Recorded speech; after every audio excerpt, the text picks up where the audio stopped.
gye bali mu kutambula Namere nga ye gundi yeeyo karakita yeeyo abagira abamulwana bangi kuba nalaba incident y'omuwala omukyalo oyo yes omukyala yadda amulinze ng'ate kyeringa ekyadde ekitegeke lwaki bamugamba bawo obujulizi nti emmwanyi twasaba nga azigulira abantu ye President Museveni ani ayina okukuwa essente nti President Museveni ate ogamba obanja Namere nsonga ze n'akalulu kawedde sijja kumuwuliriza ate nkutta omubbi ate minisita onkubira otya minisita obeera otya bweru n'onkubira kati ekondakiti nayo si nnungi waliwo twetaaga okuba radiko naye tuteetaaga kati awo yadde ensonga nnyangu nnyo lwaki ekigenda okuleetera obuzibu olina tandika okwaga okulaga bannukwaniriza nate ggwe wonna wooli wawe osinziira okubanga otulaba okola kyamaanyi nnyo era okubeera ng'ogoberera nze Ade Wilberforce kume muyanja okutusaako amawulire ag'enjawulo gatambula tuli ku nsonga za Namere ejjo twalabyeko ssente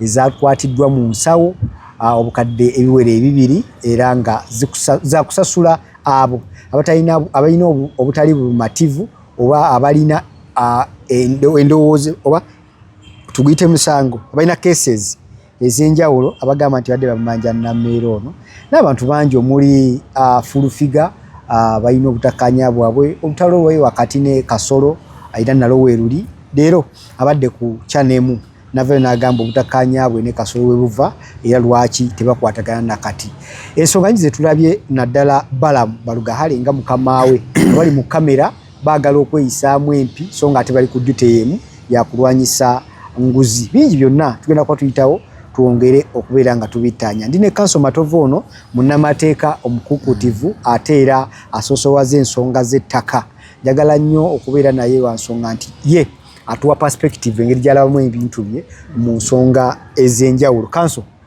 nsanyusa okulaba nawe okusanga obulamu bugamba kikazi naffe netuli kasi ensonga z'ennyanja oziwulira ensonga nziwulidde era ebigenda mu maaso naawe obigoberera yes kkiriza ssebo nsooke nneegatte ku Buganda okuyozaayoza beene Ssaabasajja 33 ng'ali ku Namulondo alamula era tusaba Mukama Katonda mwongere obulamu obulungi ate n'Obuganda bwongere okumwenyumiririzaamu kakati ensonga za mukyala Namere ekisooka buli lwolwana abantu nabo baba balina okuteekateeka engeri gye bakulwanamu gye bakubamu naye mukyala Namere ng'omuntu naye atambula wa kibuli atambulira mu bukuubagano omwo mwatambulidde obulamu bwe bwonna kati ku issue eno nze ndowooza waddewo obutakwata nsonga bulungi mu ofiisi yaabwe for example naye olwekuba nti baggwa nabo bennyini tebeetegese nabe baguddeko tebeetegese naye ye Namere Masaka baamwetegekera baali bamulinze omukyalo ono omulala yajja amwetegekedde ate ng'alaga amumanyi amaanyi n'obufumu bwe yayogeza yali alaga gwayogerako amukola ki amutegeera amumanyi ate yamwewerera ate yamwetegekera ekyokubiri mwami Balamu nze ndowooza nga temunnajja kuteeka abantu mu kamera bano mwandibadde owamusooka ne bascreeningamuuko ebbali baani abagenda okwogera nabagenda kwogera ki kati obutatta kifaananyi okitegeera kati ekyo tebaakikola ensonga lwaki baagwa mugundi mu ssaga eyo ate ekirala era ensobi gye baakola ate bwe basalawo badde mu ofiisi ensonga bazoogerere ate nayo ne batwalayo kamera awe tulabira mwami Balamu ng'alina gwakubidde ate ng'ono akyayogera weesirikako njogere so ebyo tetwandibirabye balina okubaako netwekisize si buli kimu nti oyina kiraga abantu omufumbi w'emmere bingi byakola mu kiyungu eyo naye asalawo byajja okujjulira wano ne byajja okuleka mu kiyungu okitegera kyova olaba oli afumba naye naga endagala ezaagize kanzireke n'ajja nga era mu restaurants ezimu abafumbi tubalabako nabbalabako okitegeera kakati wano baakoze bubi batutta abantu paka mu fumbiro gye bafumbira bwe tukakasa nti bagize atadde n'amazzi mu kikoma atakinyumongozaamu so awo abadde bunafu mwami Balamu bwe baakoze ng'abakulembeze then ekirala ndowooza ate kigenda kuleeta obuzibu. Omulimu gwe bakola mulungi naye enkola yaagwo nayogerako emabegako eri ne ŋŋamba nti okwewala okwakitinga ultravirus bandibadde bafuna nga tebannagenda mu kitundu abantu abali responsible mu nsonga ne bagenda nabo nga waba ebintu ensonga ziri technical bamanyi kiki kyetaagisa. For example nadde njogerako n'omusawo omubajja mu ddwaliro abasawo baliwa lwaki eggwanga eddwaliro lina abasawo 216 nandabawo 6 abalala baliwa abataliwo mbawummuza. Kati nabuuza omu yaŋŋambye nti tuba ne conduct yaffe buli lunaku mulimu amalwaliro nga waliwo nti omusawo alina okukola ku bantu lesa 20 olunaku basatu. Kati ye naakola ku bantu basatu ya assignment ye neggwa n'agenda. Kati gwe nojja nga taliiwo olw'okuba tumanyibwe batambula oyo muwummuza. Kati ekyo si kituufu maaso eyo kyebakola kirungi naye abantu bajja kgenda bawaabire gavumenti anti owaabira atone jeno olwa conduct eno omuntu ono aba yaweereddwa fair hearing kwewozaako na biki baba ne bukiiko bwabwe bubatwala already alina contract kwatambulira maaso eyo ate ojja kumala ofiiriza era gavumenti sente kubeera ejja kubaliyirira ng'erina obbasasula okubafiiriza emirimu obudde bamaze nga tebakola kino ebiringa ebyo. Kati okwewala ebyo ndowooza mwami Balamu bw'oba onojja mu masomero district examination officer tambula naye ne inspector of schools obe naye kakati bo bamanyi how they conduct ebitali bituufu maki era bw'onoozuula ng'obagamba nti bannange mu ssomero nga abaana ebitabo biraga 15 nga mulimu 10 kikolwa kitya nti kati awo omusomesa bw'ati tumuyisa mu kino ne kino n'akola bw'ati nti agende eyo osigala olikiriye naye bw'ojjanga gwe kyolowooza tosobola kujja gwe kamala byonna ate obuzibu ne mwami Museveni gwe bakolera muzibu wa kutegeera oyinza okulowooza nti ekyo kyokola kirunyira abantu bakibasanyusa ate ye ne kimunyiiza. For example mwami Museveni yagamba nti agala kulwanyisa nguzi era mu kukyogera ennyo n'alonda omukyala gwe bayita Betty Kamya ng'ayigigge. Betty Kamya mu myezi egi n'amugamba mukama wange nzudde alipoota enguzi ogimaze n'amugamba alipoota gy'ozudde ekwata ku ki n'amugamba nti baminisita bo bonna babbi bonna tugenda kubasiba n'amugamba abantu bange baleke tobakanga bonoobakanga bajja kudduka sente bazitwala ebweru baleke. Era Betty Kamya we yakoma okukola paka lwe yatuuse kumuggyako yamugamba takubigere ne tumaliriza balonda mwami Kiwanda nga minisita wa tourism amazima yakola aleese Rolex Festival aleese bamisi kavi abantu ne batandika okwogera ku by'obulambuzi ne bisiyitimuka ntugamba Kiwanda n'afuuka Kiwanda bwe yakola lishafo yasuula musuule. Kati ne gwe bakolera muzibu wandoozezza nti bagenda muwa promotion kubanga nze nzikiriza bino byonna bibali mu kuvumbula wansi ebintu ebyo bibadde bimanyikiddwa bulijjo byogerwa tewali kyali kitakubwako mu mawulire bibadde byogerwa sente z'emyoga tezituuka mu bantu enguudo nfu mu byalo naye nga sente zifuluma wano byonna gavumenti yebimanyi. Kati sente z'emyoga bagamba bazirya naye ekyo mwami Museveni abikola intentionally. Sente zo kazifuluma abantu babe n'alemu eri wansi ku byalo balyeko kuba be bakuuma gavumenti abo kalina ngeri yaja basasulamu wabayo akaluuka okubbeeyo be bakabba ekyakimanyi. Kati gujja genda obafukule akola lishafa akusuule buki oli ku bantu be baweereza sente indirectly then kane tudda ku conduct gye tweyisaamu ng'abakulembeze. Kati awo Nameeri nawaata alina kyatankoledde bulungi. For example otambudde ne Balamu omukulembeze for example mulina okuba bw'oba mwogerezeganye ba ne decorum oli ayogera naye nga ayisaamu eddoboozi n'alemesa n'oli okwogera ekyo si kirungi. Then waddewo incident ya chairman gwe wadde bakutte nga chairman bamukutte enkya kalulu kuba tukwize tugaane ebbendo bende eryo lya kasolo ate era yatwala wano Buganda wonna. Aba mukamawo akubye essimu abagambye tabagambe mujjeeko emisango.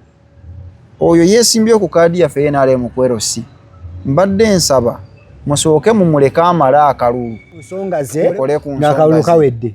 Sijja kumuwuliriza. Ate nkutta omubbi, ate minisita onkubira otya, minisita obeera otya bweru n'onkubira kati kondakiti nayo si nnungi.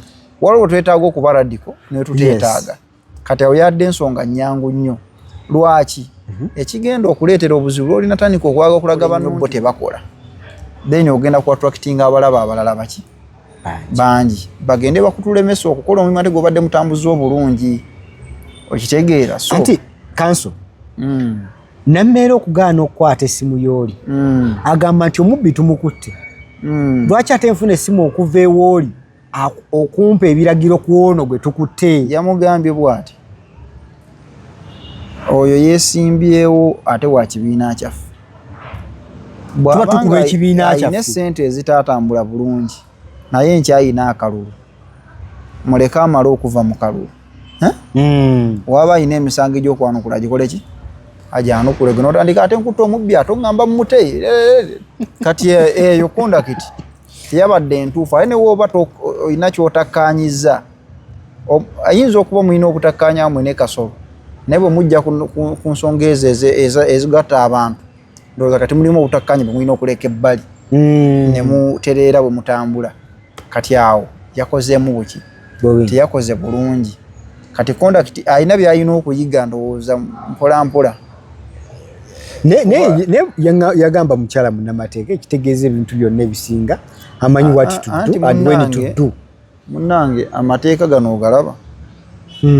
Buli lw'omala ebbanga toga practicinga kuba taga practicing. Okukola n'okwerabira kya buntu. Aye ne kya lwakitinga ng'onyiiza era okola ensobi kyangu. Kati ekyo obwo bunafu nabulabye. Ekirala mu byalo gye bali mu kutambula Namere nga ye gundi yeeyo kalakita yeeyo abagira abamulwana bangi. Kuba nalaba incident y'omuwala omukyalo oyo. Yes. Omukyala yadde amulinze ng'ate kyeringa ekyadde ekitegeke. Lwaki? Bamugamba bawo obujulizi nti emmwanyi twasaba nga azigulira abantu ye President Museveni. Ani ayina okukuwa essente nti President Museveni ate ogamba obanja Namere. Okitegeera? Namere n'agamba yalina obbawa ssente President sinze nti ate nze gagguwa kime emmwanyi nti nazikima naye nga tutegedde ani ayina okukusasula. In fact yagamba mu ntandikwa yagamba nti yabbe ssente ze. Yatandika agamba Museveni esooka nti Namere yabbe ssente zange miliyoni 1,600 oba 150. Kati ng'olaba nti waddewo okutegeka okkubo ono buki butereevu ate ku kamera gye yeereetedde. Era nga baharmonizinze ssente bazimuwadde atagenda gye zivudde ng'era ye takijjaawo. Namere ono tamuvaako. Okitegeera? Kati ssente bazimuwadde naye nga tava ku Namere. Ekiraga nti ekyo kyadde kipange kyabadde kitegeke. So kati mukyala Namere ng'atambula alina okwegendereza n'abasudde emisanvu mu kkubo lye bwe bali okulaba engeri gye bayinza okumutegula. Kanso omanyi bagamba nti ewali omukka tewabula muliro. Lwaki mu ssaga zonna Namere ono erinnya lya Namere lifloating? Lwaki? Already era yazze bw'atyo. Tujjukira engeri gy'ajjamu ng'omubaka. Ojjukira era waaliwo kino na kiri. Kaakati yabadde dda mu kitundu kye kimu. Era ebyo nga bituuse walabye abaagize ng'olaba mukyala Farida baalina obutakkaanya. Wagenza okulaba Fulufigera baalina obutakkaanya yali amutimpuddeko. Kati era bantu be baadetakkanya nabo be basituse. Naye mulimu abaliyo abamulwana abalina ku maanyi agasinga ag'abano naye nga bakwesa enjala. Nga bajja mulwana. Kati so oli asula olutalo lwa Nakazibwe naye nga ye ayagala waliwo alina okuluyitiramu. Kati awo omukyala Namere alina okwegendereza. Otherwise omulimu gwe bakola okugenda nga balondoola emirimu egikolera naddala singa basigala mu doketi yaabwe. Yes.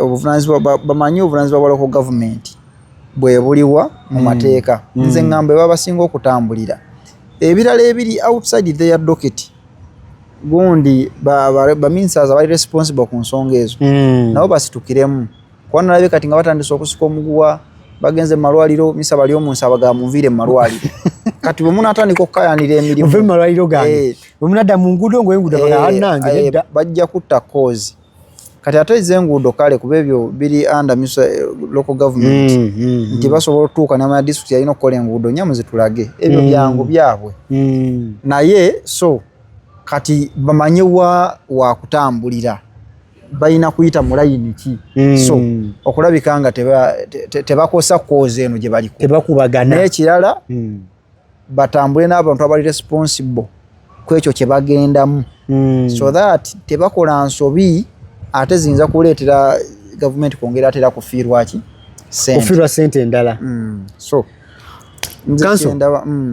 engeri gye bakolamu gye bakola we've seen so many social media platforms zituwa ne feed ezo nga balina live buli kimu ekikolebwa kiragibwa social media engeri gye bagikozesezaamu ne kamera entambula yaayo is it the right thing bwe kiri nti emitimbagano saa zino gye gituyambako okumanyisa abantu nti girina kukolebwa bwe gityo what should they do kye bakola kirungi naye bamanye ki kyokulaga abantu n'ekitagwana kulaga ki for example there are misunderstandings nga abakulembeze nga zirabise zisigale eyo ekitegeeza nti azite muntu ono kuziraba lwaki bajja tandika okutandika nabo badawutinga mutulage ebyo twetaaga okulaba bye tutwetaaga bisigaleyo n'ekirala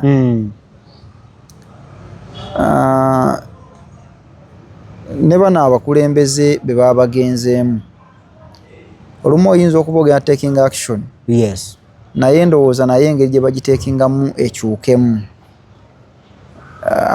mulimu olumu be bashumiriyetinze nga tekyandyetaagisizza ne baswazaswaza omusajja ku kamera for example omusomesa ku ssomero in front of abaana yes ekyo kiswaza ne bwanadde enkya mu baana bano basomesa enkya bwe munaabiriza ovinga najja mu baana agenda batunulamu ati nze ndowooza kati oyo bw'omala okuzuula ekyali kituufu mudda muze mu staff room mutuule bagambe mumanyi tusazeewo kino nakino nakina kino naye asigaze respect ye eri abaana kuba ensi yetekomaawo newombamu bano abanajja bano babbiza nguudo eyo bwe bawa mukwatiddeawo itiiza okola ddaawo naye kati ebyo babigende nojja mu ddwaliro n'okwata senior doctor n'omugira waliwo bano abaana abayiga obusawo waliwo bakulembera ate olumu n'agenda obinoonyereza nga tiyabadde mukyamu omutidde gundi reputation ye so ebyo bye balina okutereezaamu